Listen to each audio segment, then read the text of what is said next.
This video is sponsored by Squarespace. Yes, protein powders contain measurable amounts of lead and other heavy metals, especially the plant-based protein supplements. Some plants just bioaccumulate a particularly high level of heavy metals from the soil, from the water, and the air. Heavy metals that emanate both from pollution and from just nature. There's a little lead in all your food, and perhaps more than a little lead in your protein powder, depending on how you define a little. Yes, this is all true. No, it is not as alarming as Consumer Reports makes it sound in their recent viral article. I am not a health professional. You should not care what my medical opinion on such things is. I will instead summarize some actual expert opinions for you and try to put the numbers in a context that we can all understand. In fact, I think that I will do a better job contextualizing these numbers than Consumer Reports did. This is not their best work, in my humble opinion. I suppose that I am making my own interpretive evaluation of just how alarming that Consumer Reports article even is. That's a place where my opinion as a journalist is coming into play, my assessment of the language that they used, how they presented their findings. That's all my opinion. But none of the health claims I will lay before you now are original to me, because I am not qualified to make original health claims. I will be deferring to experts, as I think you should too, unless you are an expert in this stuff yourself. And if you are, please get in those comments.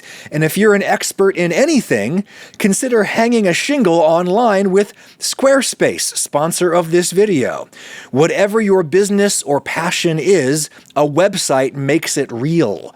I honestly don't really trust businesses that only have a social profile or something. Whether you need to take appointments online, sell stuff, sell content, or just host your portfolio, a computer can do more of the work now for you than ever, though you still get full control where you want it. Just drag and drop stuff around. A picture here, a payment block there for people to send you money that Squarespace will process for you, whatever. And now Squarespace can help you optimize your site for AI searching so that when people are looking for stuff on the internet using a chatbot or whatever, they'll be more likely to find you for whatever reason you want people to find you. Find yourself at squarespace.com/Ragusia, where you can start building a website for free anytime. When you're ready to take it live and have Squarespace host it for you, or to register a domain name for you, well, you can save 10% by entering my code Ragusia at checkout. Thank you, Squarespace. Anyway, lead in protein powder. A real thing, but not as alarming as Consumer Reports makes it sound. A couple of other disclaimers before we go deep on this. Disclaimer number 1, I am an enthusiastic user of protein supplements, which is why this Consumer Reports investigation got my attention. Lauren showed it to me, and she was like, dude, you drink so much protein powder. Are you poisoning yourself? And I thought, damn, maybe I am. And that sent me running to the pantry to check labels and do math. And I quickly became much less worried than I initially was. Though still a little worried. Just a little.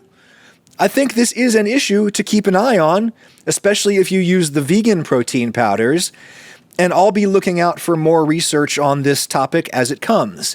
But yes, full disclosure, I love protein supplements, and I advocate them for a specific segment of my audience.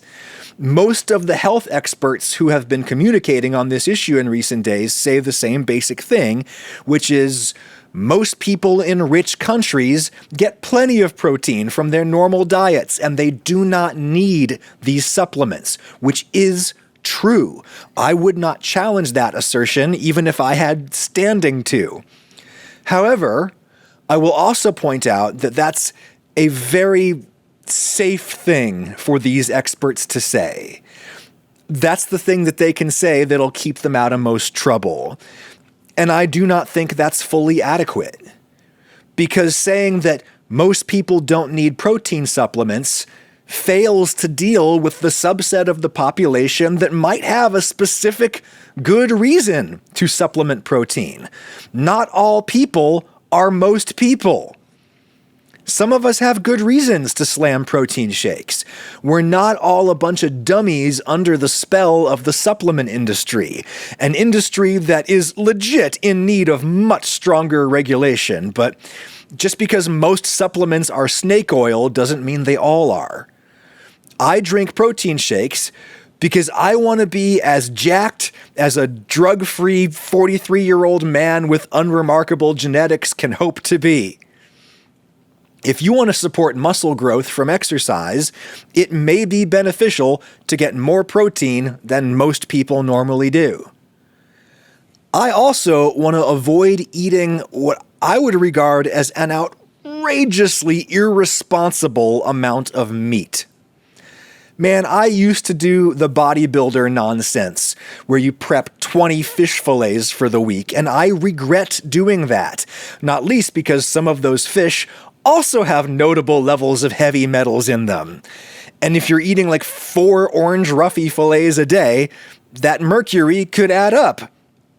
But that's not the main thing that I'm worried about with using meat as a bodybuilding food. The main thing is that I have been persuaded that meat is a treat, if you eat it at all.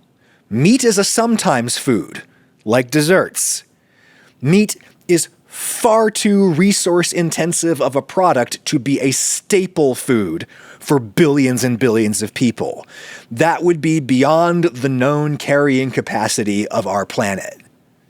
And gym bros who eat chicken, steak, and rice 6 times a day, they are consuming way more than their fair share of the planetary resources necessary to produce that meat, including, but not limited to, the carbon carrying capacity of our biosphere. So, I advocate protein powder as a more sustainable alternative for my fellow gym bros. Even the dairy-based powders, because those are just byproducts of a cheese industry that is going to make cheese regardless of whether you buy the leftover whey. Now, I am open to being proven wrong about protein powder. After reading this Consumer Reports investigation about lead in protein, I was totally ready to get on here and tell you that I was wrong, that protein powder is actually bad. But I don't think we're there yet, based on the specific numbers and the opinions of experts. My second big disclosure before we proceed is that one of the protein powder brands that Consumer Reports tested is a brand that sponsored a video of mine about a year ago. You have to decide for yourself whether you think I'm in the tank for big protein. For what it's worth, I had to look up all of these brand names in my email archive to remind myself whether I had ever worked with any of them. I was glad I checked, because I honestly didn't remember. I will also tell you that I am not hurting for sponsors. I would be just fine if no supplement brand wanted to advertise with me ever again. Colin and I have plenty of other brands interested all the time, and even if we didn't, I've already gotten my bag, guys. Everything that I do now is just gravy on top. I really don't care if a protein brand gets mad at me. But of course, you get to decide for yourself whether you believe me. And it's entirely possible that my thinking is influenced by brands in ways that I am not even consciously aware of. Anyway, Consumer Reports. Consumer Reports is a nearly century-old nonprofit that does investigative journalism on consumer products. And from what I've seen over the many years that I've been reading them, they do a ton of great work. I have cited their ratings of home kitchen appliances so many times in my videos. Several years ago, I even cited earlier work that they had done on lead in protein powder. And maybe I shouldn't have. I mean, in my defense, I only mentioned that original 2010 report in passing. I didn't go deep into it. I merely referenced it as another thing to consider when considering protein sources. But after Consumer Reports first tested protein powder for lead 15 years ago, there was subsequent scholarly follow-up that yielded much less concerning results. It's important to remember that the folks at Consumer Reports are journalists like me, not scholars. Many of them have science backgrounds. Some have serious scientific credentials, but Consumer Reports is not a peer-reviewed scholarly journal. It's a magazine, and we have to take it for what it is. Back when I taught journalism for a living, I was always struck by how similar my work was to work being done in other departments at the university, the history department, the sociology department, etc. We were all just looking at the world and trying to figure out how it works and what exactly has happened here.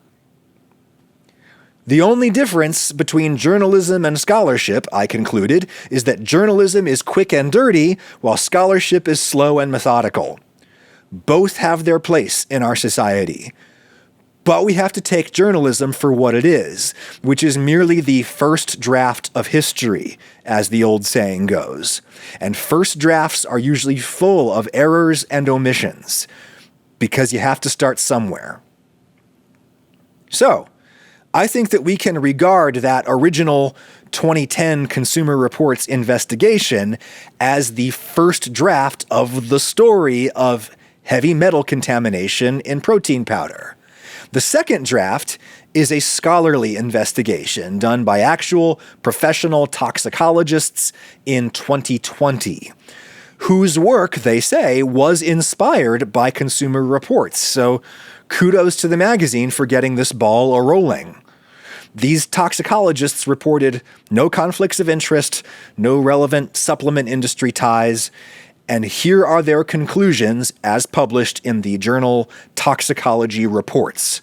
Quote, exposure to arsenic, cadmium, mercury, and lead from protein powder supplement ingestion does not increase the non-carcinogenic risk to consumers.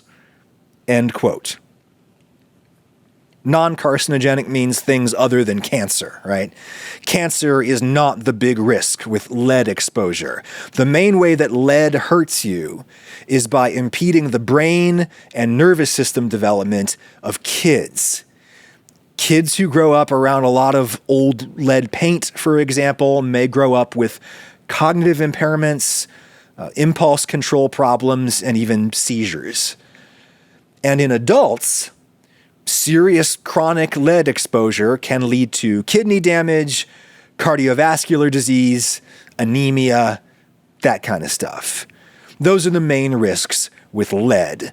And these scholarly researchers concluded that extra lead exposure that you could expect from protein powder would not increase your risk of any of those problems, though their observations were limited to adults. Kids probably shouldn't take protein powder unless advised by a doctor for some reason. We're talking about grown-ups here, okay? And a typical U.S. adult ingests about 83 micrograms of lead a day, according to prior research cited in this 2020 journal article we're talking about.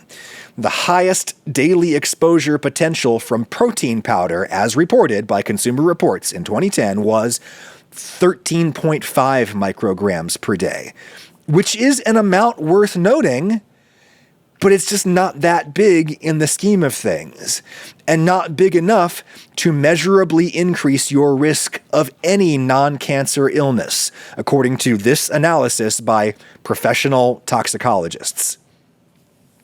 What about cancer, though?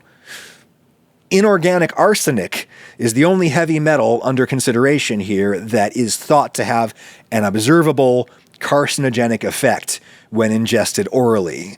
And indeed, these scientists found that the biggest risk posed by heavy metals in protein powder is associated not with the lead, which Consumer Reports tested for, but with the arsenic and the cadmium.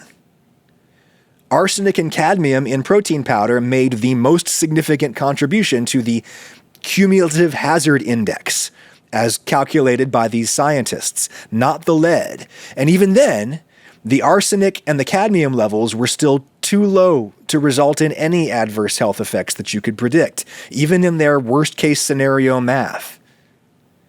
Now, fast forward to this year, 2025, Consumer Reports went back and tested a bunch more protein brands for lead and other heavy metals. And here is the magazine's conclusion. Quote, "For more than 2/3 of the products we analyzed, a single serving contained more lead than our food safety experts say is safe to consume in a day, some by more than 10 times." End quote. Well, that's an alarming nut graph from Consumer Reports, and so this new article spread like wildfire in my internet circles, and here's the problem with it. The baseline daily lead level of concern that Consumer Reports used to arrive at that conclusion is the level set by California's Proposition 65, a ballot initiative adopted by California voters in 1986. And it is notoriously conservative. Conservative to the point of being almost useless, unrealistic, according to some experts. California, whose health regulations I was just praising a few videos ago, California does have a reputation for overzealous consumer advocacy. One reason for that is California's tradition of direct democracy. Under the California Constitution, it's relatively easy for voters to adopt a law themselves instead of relying on their elected state legislators to do it for them. Direct democracy is a good and bad thing. The good part is obvious. The bad part is you can end up with laws that sound really good to lay people, but not so good to maybe an expert. Though experts were certainly involved in drafting Prop 65, and you can see where they were coming from. Prop 65 says that any consumer product exposing the user to more than 0.5 micrograms of lead per day must carry a written warning of potential reproductive harm. Birth defects, if you're pregnant, that kind of thing. That law does not ban such products. It does not call such products categorically unsafe. Prop 65 is a right-to-know law. Its main purpose is to inform consumers about risks, even minimal, potential, speculative risks. And that makes sense for lead in particular, for which the experts say there is no safe level of exposure. Ideally, you want no lead in your body at all. You don't need it. But if you cut out all foods containing more than 0.5 micrograms of lead, you literally can't eat food from the earth, according to one expert quoted in a Vox.com article from this week, scrutinizing the Consumer Reports piece, as I'm doing now.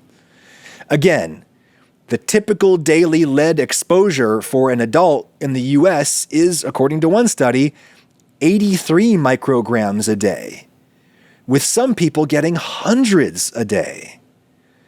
The California threshold that Consumer Reports used for their analysis is 0.5 micrograms. So let's decode the numbers. Let's look at the worst offender that Consumer Reports tested, which is Naked Nutrition's vegan mass gainer. Remember that the vegan powders seem to have a lot more lead than the dairy ones, probably because legumes tend to bioaccumulate heavy metals, and when you refine them down to a supplement, you really concentrate everything. So, Naked Nutrition's Vegan Mass Gainer. Mass Gainer, by the way, is not quite the same thing as protein powder, and I wish Consumer Reports had noted that. Mass Gainer has protein and lots of carbs and other stuff. It's for guys whose football coaches have told them to come in 30 pounds heavier next season so that they can move from tight end to right tackle. Just get heavier, kid, by any means necessary. That's what Mass Gainer is for. It's not just a protein powder, like most of the other products that Consumer Reports analyzed. But anyway, a serving of this vegan Mass Gainer had the most lead of all the products. 1,572% of the magazine's level of concern for lead. I think it's unfortunate that Consumer Reports chose to report this finding as a percentage rather than as an absolute quantity, like the number of micrograms of lead in a serving. They give a few absolute quantities elsewhere in the article, but most of the findings they give as percentages, which looks much more dramatic and also requires some decoding to understand. Remember, their percentages are based on California's super duper conservative Prop 65 threshold of 0.5 micrograms per day. If you want to convert the percentages on the Consumer Reports chart into actual micrograms, first divide the percentage by 2, because their level of concern is half a microgram of lead per day. So let's divide 1,572% by 2. That's 786. Then, to convert it from a percentage to a whole number, divide that by 100.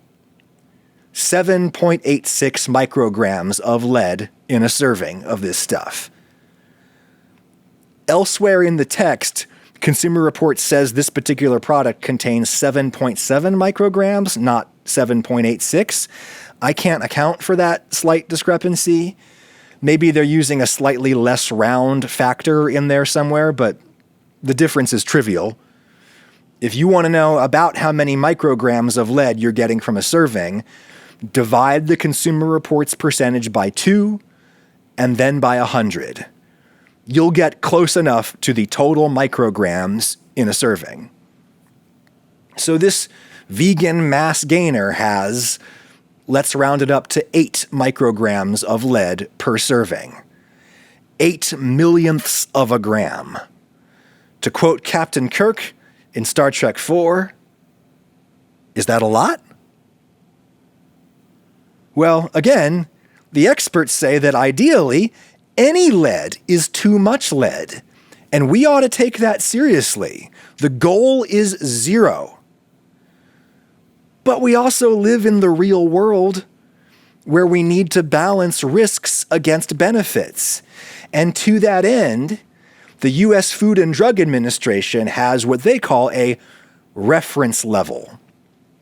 This is the level based on the lowest amount of lead that science has associated with observable, actual health problems. For children, that's 2.2 micrograms per day. And for adults who may become pregnant, it's 8.8 micrograms a day. They give no reference level at all for other adults, just for these particularly at-risk adults. Or rather, the fetus would be particularly at risk in the case of a pregnant adult, or the baby if the baby is breastfeeding. So, the daily reference level, which reflects the lowest amount of lead exposure correlated with any health problems at all, for a particularly at-risk adult population, is 8.8 micrograms, with a 10x safety factor, meaning the lowest daily level of lead exposure that we think might cause any problem at all for a childbearing adult, that's actually 88 micrograms per day. They take that minimal amount and then they divide it by 10 just to be extra super duper safe, to build a cushion into the reference level. But 88 micrograms is the actual lowest amount of lead exposure thought to cause any actual problems, according to the pre-RFK Jr. era FDA. What does that mean in practice? That means that the worst offending protein powder on Consumer Reports' list has less than 1/10 of the amount of lead per serving that the FDA considers potentially problematic for a particularly at-risk adult. That is a much less dramatic way to say what Consumer Reports said. But we got to remember a few things. We got to remember that people often have more than one serving of these powders a day. I usually have 3 or 4 servings, at least on the days when I lift, because I eat way less meat these days. And because these products are used by bodybuilders, and bodybuilders tend to be insane, it's possible to imagine some people using way more servings a day. And that total lead exposure could add up to something meaningful in that context, an amount that could lead to chronic health problems over many years of heavy use. Also, we have to remember that the lead that we get in our protein powder is on top of our normal daily background exposure, which really is too high for some people in particular. If you're poor, if you live in an old building with lead paint, in an old city with old lead pipes still in the water system, if you live near an industrial area with lots of pollution, as many poor people do because that's where they can afford to live, if that's you, you might already be getting hundreds of micrograms of lead per day. And adding 8 more on top of that from your daily mass gainer shake would, I suppose, not be great. So I think it's awesome that Consumer Reports is doing these analyses, mostly because it's pressuring scientists to do even better analyses in peer-reviewed publications, and that is a thing worth keeping an eye on. But Consumer Reports went quite a bit further than I would have been comfortable doing in their shoes as a fellow journalist. Regarding the 2 protein powders with the highest lead levels that they found, Consumer Reports labeled those 2 products to avoid. The next 2 down on the list, they labeled recommend limiting to once a week. And the next 12 down on the list, they labeled as okay to eat occasionally. And the final 7 they called better choices for daily consumption. Products to avoid is very strong, very conclusive language for a journalistic publication to use in reference to a product that contains less than 1/10 of the minimum known harmful daily dose of lead for a particularly at-risk adult. That's just my opinion as a journalist, not as a scientist. I have not earned any scientific opinion.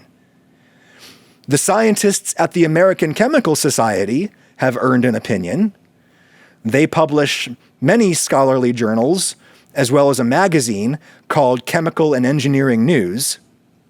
And that magazine just published an article scrutinizing this Consumer Reports piece, raising all the issues that I just raised. And they reached out to Consumer Reports for a quote. Quote, "There is no immediate harm from the amount of lead that we found in these products." Well, that sounds to me like Consumer Reports reining in the tenor of their coverage a little bit. Though you could also just take it as a literal statement that these are levels associated with chronic health problems at worst, not acute poisoning. Quote, "We're not in the business of telling people what they should eat. this Consumer Reports person told the chemical magazine. Dude, you literally labeled these things products to avoid or limit to once a week. If that's not telling people what to eat, I don't know what is. A physician who does supplement research but was not involved with the Consumer Reports thing, a physician like that is also quoted in this Chemical Society magazine piece saying, quote, "There is no way to completely avoid trace amounts of lead in products. If there is protein powder with almost no lead, 0 or almost none, that's what you should be consuming." End quote. I am in no position to challenge the good doctor's advice. The whey protein powder that I mostly use was also tested by Consumer Reports. It has 56% of Consumer Reports' level of concern for lead, which is relative to this extremely conservative California standard. If we divide 56 by 2 and divide that by 100, we get about 0.3 micrograms of lead per serving, which is tiny compared to my likely normal background lead exposure, which is around 83 micrograms a day, according to that one study that we talked about. My usual protein brand, which is not the one that sponsored me, by the way. Huel was the one that sponsored me about a year ago. But my go-to brand at home has less lead than the other brands we talked about because it's whey protein from dairy, not plant protein. The plant proteins have way more lead. And this is why the advice of physicians can only get us so far as individual consumers, because we all consider multiple factors in addition to our health when we make choices. Maybe you're a strict vegan. Whey protein is off the table for you. That's a choice that you can make because life is about balancing competing interests. And if you're a vegan trying to get jacked, you're lifting, you want more protein than the average person, it may be perfectly logical for you to reach for one of these plant protein powders that has like 8 micrograms of lead instead of 0.3, especially if you're a person who has no risk of getting pregnant. You deserve to know what you're getting yourself into, which is why I applaud this research, even if I think its presentation was a little alarmist, a little clickbaity. Hey, we've all done it, at least a little. What I don't like is people telling you that you shouldn't eat this stuff at all. We are not children. We balance risks against benefits all the time, and we can do that here. If you're committed to getting lean and jacked, but you don't want to take protein powder, you might end up eating more carbs than you want to if you're eating whole legumes for protein. Or if you eat meat and you don't want to take protein powder, well, you'll end up eating so much meat trying to get jacked. And eating a whole ton of meat has its own health hazards associated with it, in addition to being unethical, in my humble opinion. You're never going to live a completely detoxified life. There's no such thing as clean food. Food comes from the ground. The ground was dirty before us humans even got here, and we've been making it even dirtier ever since. And that, I reckon, is something to be more worried about than protein powder. Pollution sucks. Make good choices, because they're your choices to make. Talk to you next time.